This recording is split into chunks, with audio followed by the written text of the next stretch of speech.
حضرت انس رضی اللہ عنہ سے روایت ہے کہ ایک شخص نے رسول اکرم صلی اللہ علیہ وآلہ وسلم کو کھانے کی دعوت دی۔ میں بھی آپ کے ساتھ گیا۔ آپ کے لیے شوربہ لایا گیا، اس میں کدو بھی تھا۔ رسول اللہ صلی اللہ علیہ وآلہ وسلم اس میں سے کدو کھانے لگے۔ وہ آپ صلی اللہ علیہ وآلہ وسلم کو اچھا لگ رہا تھا۔ جب میں نے یہ بات دیکھی تو میں کدو کے ٹکڑے آپ کے سامنے کرنے لگا اور خود نہ کھائے۔ حضرت انس رضی اللہ عنہ نے کہا، اس دن کے بعد سے مجھے کدو بہت اچھا لگتا ہے۔ صحیح مسلم حدیث نمبر 5326۔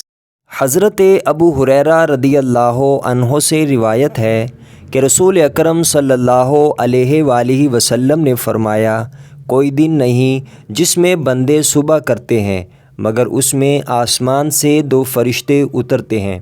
ان میں سے ایک کہتا ہے، اے اللہ، خرچ کرنے والوں کو بہترین بدل عطا فرما، اور دوسرا کہتا ہے، اے اللہ، روکنے والے کا مال تلف کر دے۔ صحیح مسلم حدیث نمبر 2336۔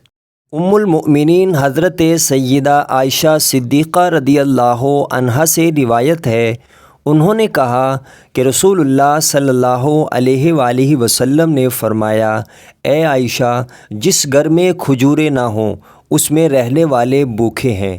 اے عائشہ، جس گھر میں کھجوریں نہ ہوں اس میں رہنے والے بھوکے ہیں، یا فرمایا، اس گھر کے لوگ بھوکے رہ جاتے ہیں۔ آپ نے یہ کلمات 2 یا 3 بار فرمائے۔ صحیح مسلم حدیث نمبر 5337۔